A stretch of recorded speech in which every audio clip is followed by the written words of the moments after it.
¿Cómo les va? Bienvenidos a otro capítulo de... ¿Cómo se llama esta cosa? No somos nada. No somos nada. Paz Zárate, Carlos Zárate, los saludamos.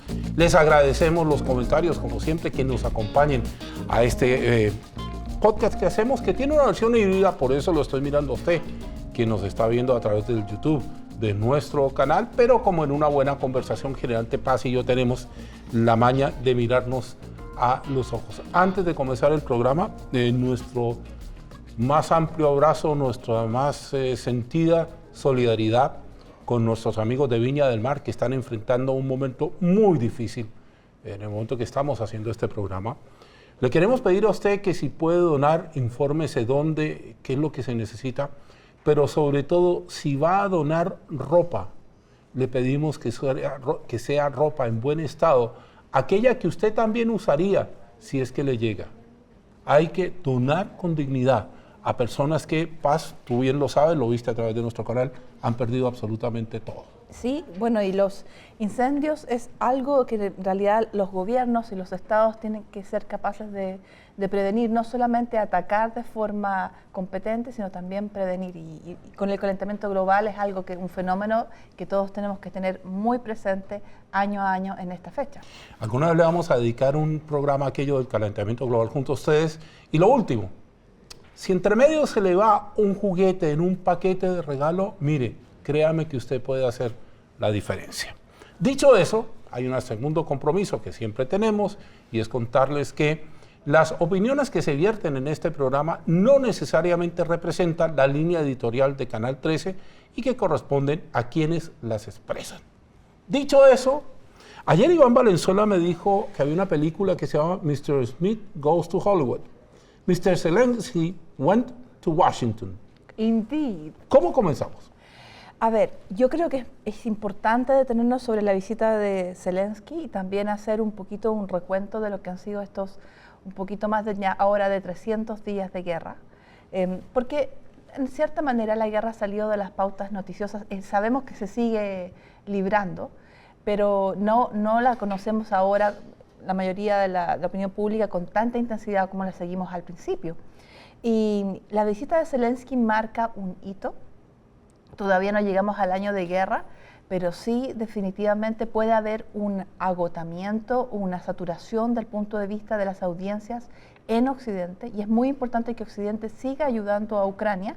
Yo creo que esa es la razón principal detrás de la visita de Zelensky personal a Estados Unidos y no ya virtual como lo había hecho, hablando, por ejemplo, a los congresos de todos los países que lo apoyan. Fíjate que desde el comienzo de la guerra en Ucrania, porque yo eso del cuento de la operación especial, por aquí no tiene, esa piscina para mí no tiene ningún agua, se lo comparó con Winston Churchill desde el comienzo y se dijo, mire, al igual que Churchill, este es un mandatario que está en terreno, está viendo qué es lo que está pasando y no le ha mentido a su pueblo en el sentido de que era una circunstancia y sigue siendo una circunstancia muy difícil.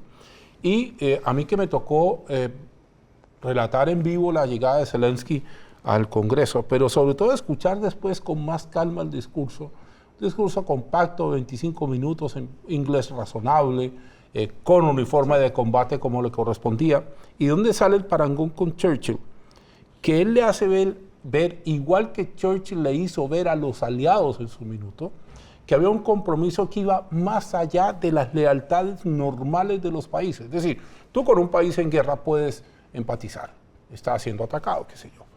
Pero cuando se toma la postura que tomó Estados Unidos y los aliados OTAN con respecto al tema, uno entiende que la presencia de Zelensky no solo era necesaria, era vital para convencer al Parlamento de los Estados Unidos, Congreso más bien que Parlamento, de aceptar esos 1.800 millones de dólares de ayuda bélica que pidió Trump. Y ahí te introduzco un tema que es tuyo.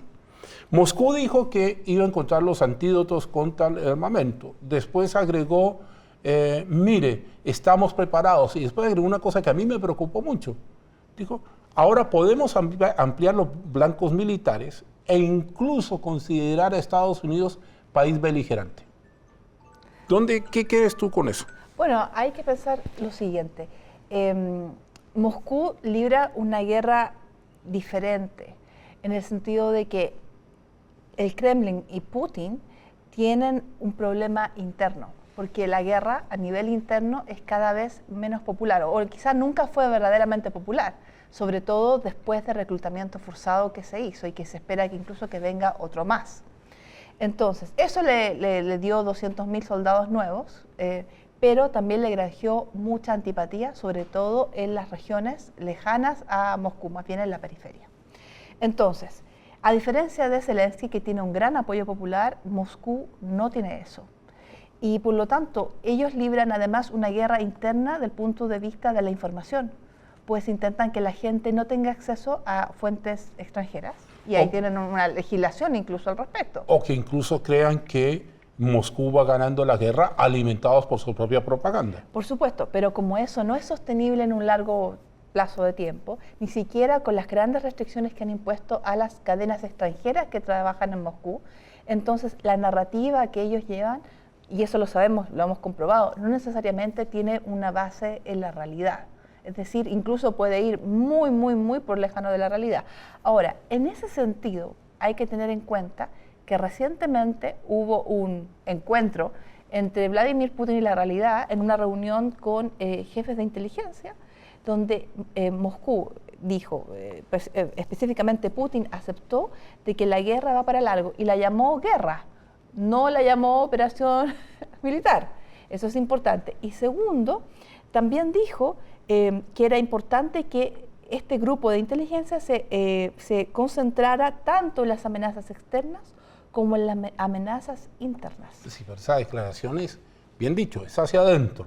Tenga cuidado, yo soy Vladimir Putin, tengo poder, no me vaya a tocar la oreja porque una pena leve de cárcel de 30 años le puede llegar sin ninguna justificación. Sí. Ahora, yo quiero cerrar esto porque tenemos otros temas en el tintero, con el tema Bielorrusia. Estuvo Putin en Bielorrusia, lo recibió Lukashenko, que tiene una deuda con él después de aplastar un movimiento prodemocrático, y han lanzado una serie de ejercicios que cuando uno los mira a través de imágenes, dice, son unos ejercicios más, pero parece que no tanto. A mí me da la sensación que Moscú está empujando a Minsk lentamente hacia la guerra y que cuando los bielorrusos no se den cuenta, se van a dar cuenta, pero digo, internacionalmente van a parecer como nosotros no queríamos, pero nos obligaron, vamos a ampliar el escenario de la guerra y a partir de ahí puede pasar cualquier cosa. Sí, bueno, en este literalmente teatro de operaciones, uno nunca sabe exactamente para dónde va la cosa. Y yo creo que tú tienes mucha razón de que da la impresión, por los movimientos entre Rusia y Bielorrusia, que esta cooperación podría redundar en un ataque, incluso un ataque, se piensa, a Kiev, otra vez, cuando se cumple un año de la guerra y donde el invierno ya se esté suavizando un poquito. Esa es una posibilidad. Y la otra posibilidad es que simplemente Rusia quiera, por mientras, aparecer acompañado, considerando que Ucrania aparece muy acompañado en este momento, faltando 2 meses para que se cumpla el primer aniversario del inicio de la guerra. Bueno, de eso le vamos a informar profusamente en Tele3 en vivo, en las plataformas nuestras. Segundo tema, número 2. Hay un señor en Estados Unidos que se gastó $44.000 millones en comprar una red social, con todo lo que eso significa. Un señor que acaba de hacer una encuesta, usted está enterado, en el que le pedía a la gente que le dijera si aceptaba o no que él siguiera como jefe máximo de esa red. Y 17 millones de personas participaron, el 53% le contestó que no. Eso motivó la ira de este caballero que reformuló esa encuesta y entonces apareció 49 y un poquito más frente a la otra diferencia. El Trump de las redes sociales. ¿Qué opinión le merece, doña Paz, que una persona que tenga tanto dinero pueda adquirir una red y tener tanto poder? Porque eso sí, no nos mintamos. El señor Elon Musk, de quien estoy hablando, hi Elon, debe tener una ansia de poder de tal magnitud que tiene un instrumento que es, en este minuto, por lo menos en opinión de quien habla, potencialmente peligroso. A ver, yo creo que el problema no está en que personas de mucho dinero compren activos que son muy importantes, porque eso, tanto en el sector virtual como en la realidad, eso va a ocurrir siempre. El problema acá es la falta de legislación, la falta de regulación, porque incluso países más avanzados que nosotros, por ejemplo la Unión Europea, que tiene un verdadero interés en regular esto, va mucho más atrás de cómo se generan estas transacciones y cuáles son los efectos de estas transacciones en la realidad. Pero usted que es abogada, aquí le voy a sacar yo a usted un pedazo en el asunto. ¿Cómo puedo yo, desde la libre empresa, normar cuánto capital o cuánto poder accionario puede tener una persona de una empresa determinada? Porque en el fondo es eso. Es decir, usted para evitar la concentración de poder tiene que tener una base accionaria bastante atomizada, de tal manera que usted no tenga el 80% de las acciones e imponga su mirada. ¿Eso se puede legislar? ¿En el libre mercado estoy hablando? Bueno, la verdad es que esto es una pregunta para persona un experto en libre competencia. Lo que yo creo... Pero tengo una experta al lado. Pero no es libre competencia. Ya. Lo que yo sí creo, déjame decirte lo que yo verdaderamente pienso sobre este tema, que lo he seguido un poquito. Definitivamente el derecho va muy por atrás de la regulación en las redes sociales. Eso, pero a todo nivel, del punto de vista de los usuarios, del punto de vista de la propiedad, del punto de vista de la responsabilidad social empresarial y del punto de vista transnacional, porque esa es la característica de la red social. Entonces estamos muy mal desde ese punto de vista y no podemos confiar en que los dueños de estas redes sociales se guíen por nociones éticas. Qué buen punto. Entonces, si no puede ser, porque sería distinto si en vez de Elon Musk tuviéramos a Bill Gates, por ejemplo, en la misma circunstancia. Digamos que en dinero es equivalente, en las personas no. Claro, pero esta es una persona, por ejemplo, que entrega gran parte de su fortuna a una fundación que regala vacunas y desarrolla investigación en África, ¿verdad? La Fundación Bill y Melinda Gates. Entonces podríamos tener el mismo cuadro, pero que en vez de Elon Musk tuviéramos a Bill Gates. Ciertamente creo que la preocupación sería distinta acerca de la concentración de poder o el hecho que él sea un dueño mayoritario en este caso, de esta red social. Yo también quisiera recordar el caso de Facebook. Facebook, que incluso tuvo que cambiar su nombre a Meta. ¿Sí? Después de las audiencias que tuvo tanto en el Congreso norteamericano como en el Parlamento Europeo. Y además aún está pendiente una mayor regulación de Facebook y tuvo un gran efecto esto en el costo de la acción de Facebook. Entonces, y además seguimos cada cierto tiempo, los ex empleados de Facebook, como también ex empleados de Twitter, van y cuentan cómo se llevan las cosas por dentro. Entonces, lo que yo realmente creo es que no podemos depender del hecho de que un dueño o dueña sea virtuoso o particularmente buena persona y tenga una moral. Tenemos que tener una regulación adecuada y en ese sentido, porque creo que el derecho nacional va tarde, me interesa sobremanera que haya una regulación internacional que no existe hoy para las redes sociales y que incluya eso con ciertos lineamientos al menos de los cuales otros países pudieran servirse. Porque hoy, en verdad, de todo punto de vista, el derecho va mucho más atrás y eso nos deja desprotegidos. Yo me quiero colgar de eso último antes de cerrar tema y cambiar. Y tiene que ver con los derechos de las personas, el respeto a las personas y el papel que juegan los medios de comunicación, en lo que yo soy un trabajador de esto y tengo cierta opinión. Los medios de comunicación en las sociedades tienen un papel que cumplir. Llámese diario, revista, portal, internet, lo que usted quiera, tienen un papel que cumplir. Flaco favor se le hace a las sociedades modernas de cualquier país del mundo cuando no existen legislaciones no que restrinjan derechos, sino que garanticen derechos, que es totalmente diferente. ¿La gente tiene derecho a leer un medio en el que no se difundan fake news? Sí, señor, tiene derecho a hacerlo. Y ese derecho no es limitando la fake news, sino garantizando tu derecho a no ser accedido así. Y en ese orden de ideas, lo que pase con Mr. Musk y Twitter va a definir muchísimo de lo que vamos a conocer como legislación de medios, que viene atrasadísima, porque los medios cambian todos los días, hacia el futuro. Y sobre todo, Carlos, considerando que ya hemos visto el efecto de las redes sociales en procesos eleccionarios.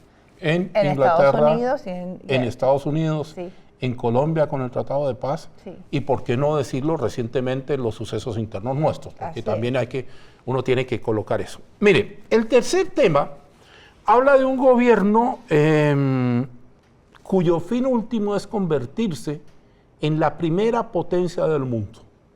Y ese gobierno acaba de reelegir a su líder por 5 años más, 15 años más no estará Xi Jinping, me refiero a China en el poder, pero está comenzando a tener un talón de Aquiles justo donde pensó que no lo tenía, que es el tema del COVID-19 y el tema de la nueva variante que dice, lo responsabiliza, dice Reuters, podría ocasionar la muerte de más de 2 millones de personas.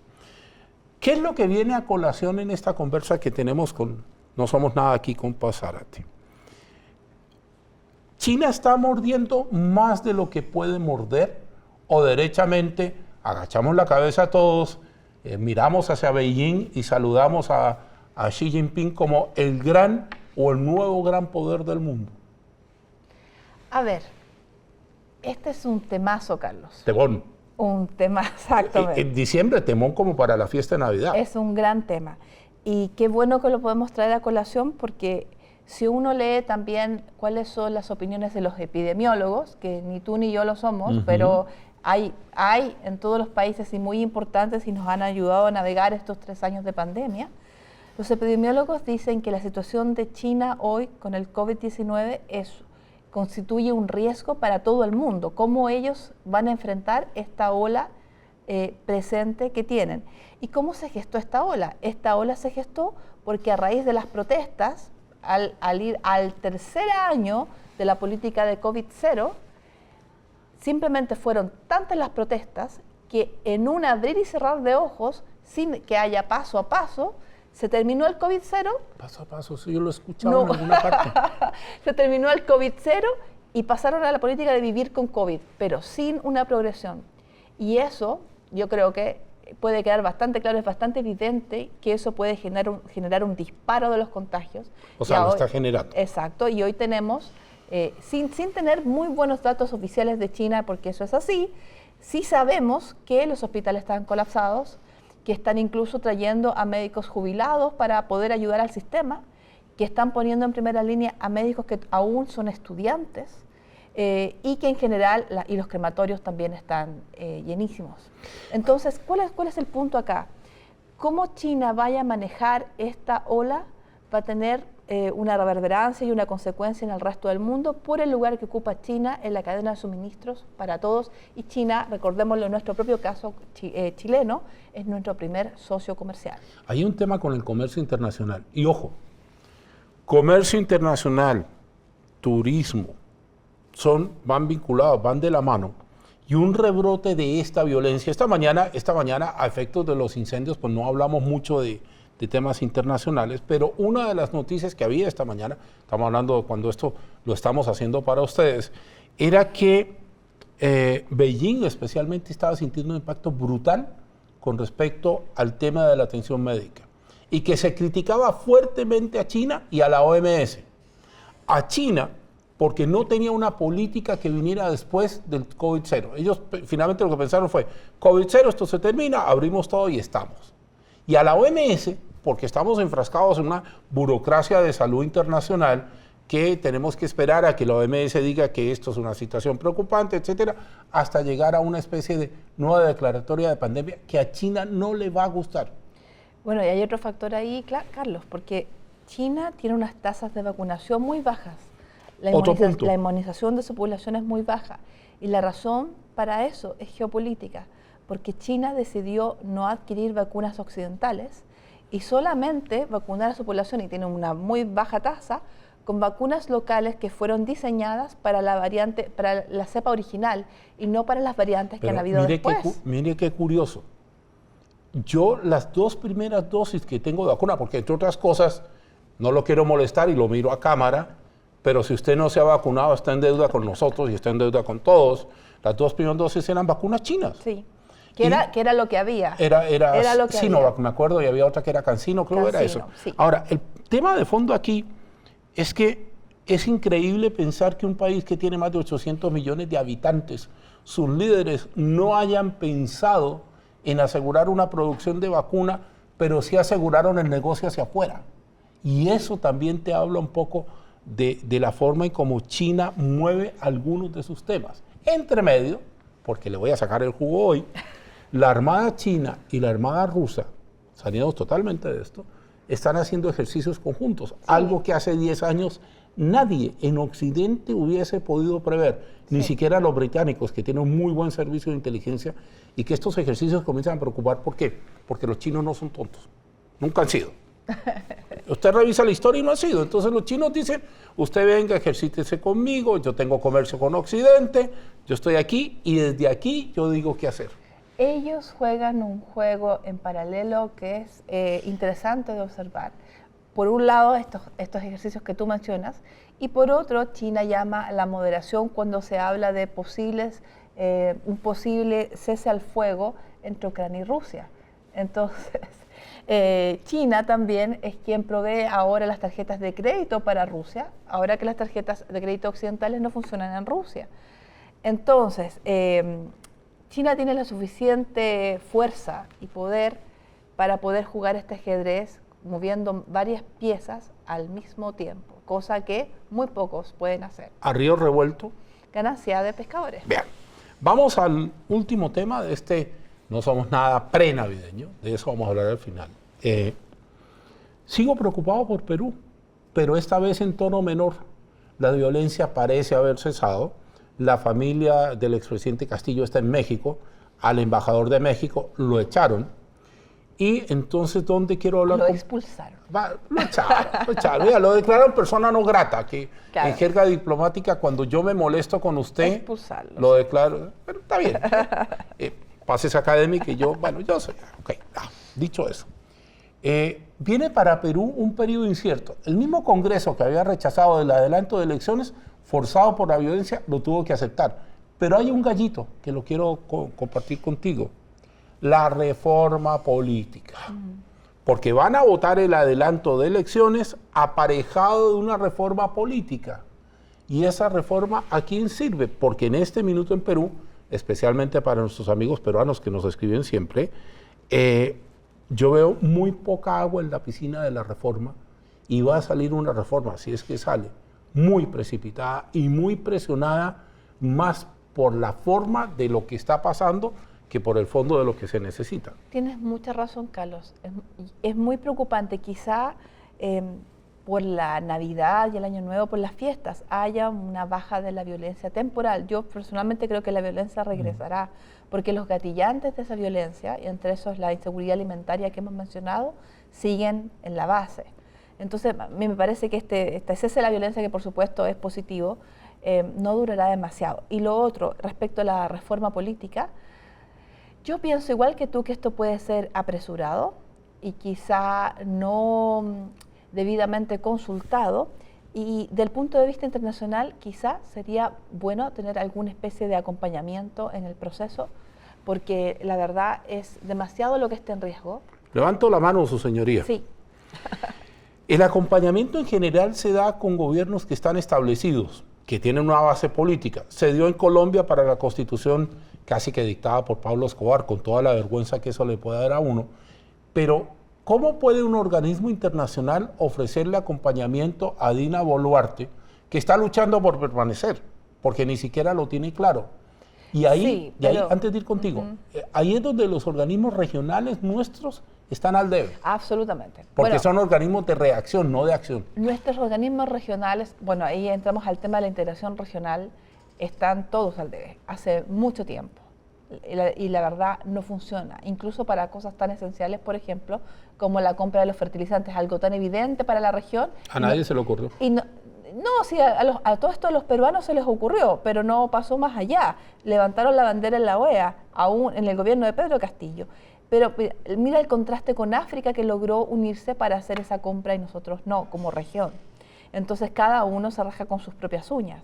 Y no vamos a mencionar el estado de la integración regional, que la verdad también es bastante paupérrimo, y por eso es que existe todavía algunos llamados románticos a revivir UNASUR. La verdad es que yo creo que el acompañamiento no necesariamente tiene que venir de estos organismos que no han resultado muy eficientes en situaciones similares en el último tiempo. Pienso que quizá un acompañamiento de la Unión Europea o quizá de Naciones Unidas, algún tipo de ciertos países que tengan una especie que generen cierta confianza, sería posible para ayudar a Perú en un periodo que entiendo que no tiene que ser largo, porque justamente se complica la situación de la presidenta Boluarte, pero sí tiene que ser lo suficientemente largo para llevar a cabo una reforma seria que permita terminar con esta guerra entre el legislativo y el ejecutivo. A mí lo que me pasa con los acompañamientos es que necesariamente quien acompaña tiene que conocer la realidad de lo que está acompañando. Así es, sí. A mí no me puede mandar a Tanzania a hacer un noticiero en Tanzania porque no tengo ni idea de qué pasa en Tanzania y pues, supuestamente experto seré, pero si no lo sé, no puedo ayudar. Y a mí me da la sensación de que en Perú ninguno quiere de verdad lo que está declarando. Si hubiese una voluntad de reforma política como tal, no solo a la presidenta, sino en general trataría de buscar un clima menos belicoso, menos de guerra entre las declaraciones que uno lee. Sí. Y para nuestros amigos peruanos específicamente, que nos escriben con tanto gusto, yo les quiero recalcar que es como nosotros lo vemos desde Santiago de Chile. Sí. Usted que está en Lima, no sé, en otras ciudades peruanas, en Ayacucho, en Cusco, seguramente lo ve mejor que nosotros, está ahí. Pero, y ahí vamos preparando los cierres de cada uno, el tema de fondo nuestro es que tenemos que ofrecer alguna visión diferente a la que establece, a la que uno puede leer en cualquier parte. Yo a veces abro diarios peruanos y depende del diario que abra ya sé lo que voy a leer. Entonces, volviendo a por donde comencé, porque no me he ido del tema, no puedo tener un acompañamiento que no conoce. Y tampoco yo creo que ni la Unión Europea ni Naciones Unidas, se me ocurre Francia, que tiene una tradición de servicio público muy grande, quizá el Reino Unido, van a acompañar algo de lo que tienen certeza que pueden salir quemados. Sí, pero por otro lado, Carlos, si la clase política peruana no es capaz de unirse en una especie de acuerdo por el Perú, transversal, un esfuerzo serio de una reforma profunda, el país puede hundirse en la violencia y ese es el riesgo. No me mire la cara que le estoy haciendo a usted tampoco, porque eso del acuerdo por el Perú yo lo vengo escuchando, espérame, desde Alan García hacia arriba, y mire el tiempo que ha pasado y todavía no se ponen de acuerdo. Es verdad, tienes mucha razón, pero bueno, la circunstancia peruana yo creo que ha alcanzado un punto de quiebre tan profundo que da la impresión que ese acuerdo por el Perú hoy está plenamente justificado. Señora Paz, usted dispone de 60 segundos. Le voy a quitar el minuto de confianza porque alguien muy acertadamente me marcó que eso es de la radio donde está Iván Valenzuela y no quiero robarle a Iván la idea. Entonces son los 60 segundos de Paz Zárate. Muchas gracias. Bueno, yo quiero levantar el tema muy positivo de la ratificación del Tratado de Asociación Transpacífico que fue ratificado el día de ayer, en que se produce el depósito del instrumento ratificatorio ante el depositario que es Nueva Zelanda, y eso abre un periodo de 60 días donde se produce una comunicación a otros países los otros países del tratado y luego tiene que el presidente Boric dictar un decreto y ese decreto se promulga y se publica y se hace ley de la República. Me parece un excelente paso en la confirmación de una política de Estado que es la apertura comercial de Chile y también un buen signo en general para atraer la inversión extranjera en un año que se avisora será de recesión para Chile según lo anunciado el Ministerio de Hacienda. Así que a pesar de que esto ha tomado bastante tiempo, es algo positivo para Chile, tal como fue hace muy poquito la conclusión del acuerdo con la Unión Europea para la modernización de nuestro tratado en común.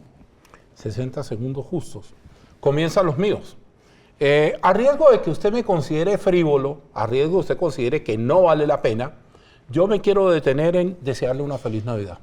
Probablemente cuando usted vea esto, y seguramente lo va a ver después, ya ha pasado este señor regordete vestido de rojo que recorre el mundo, no soy yo por cierto, y ofrece regalos.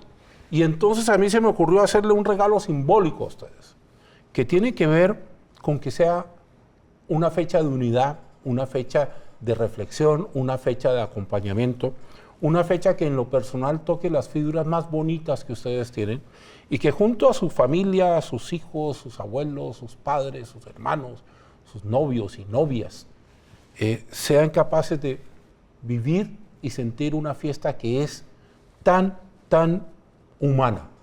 En lo personal, siempre he creído que los regalos materiales sobran, pero este regalo que nosotros con Paz le estamos haciendo, se lo hacemos con mucho cariño.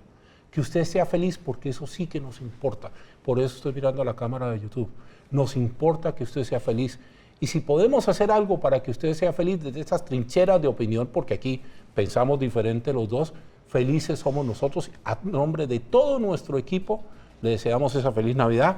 Si me considera frívolo, es que tengo espíritu navideño, aunque usted no lo crea. Doña Paz Zárate. Mi querido Carlos Zárate. Usted y yo. Somos nada. Pero con ustedes somos mucho. Que estén bien, felices fiestas. Cuídense, los queremos ver el próximo viernes cuando salga esto al aire. Feliz Navidad. ¡Oh, oh, oh, oh!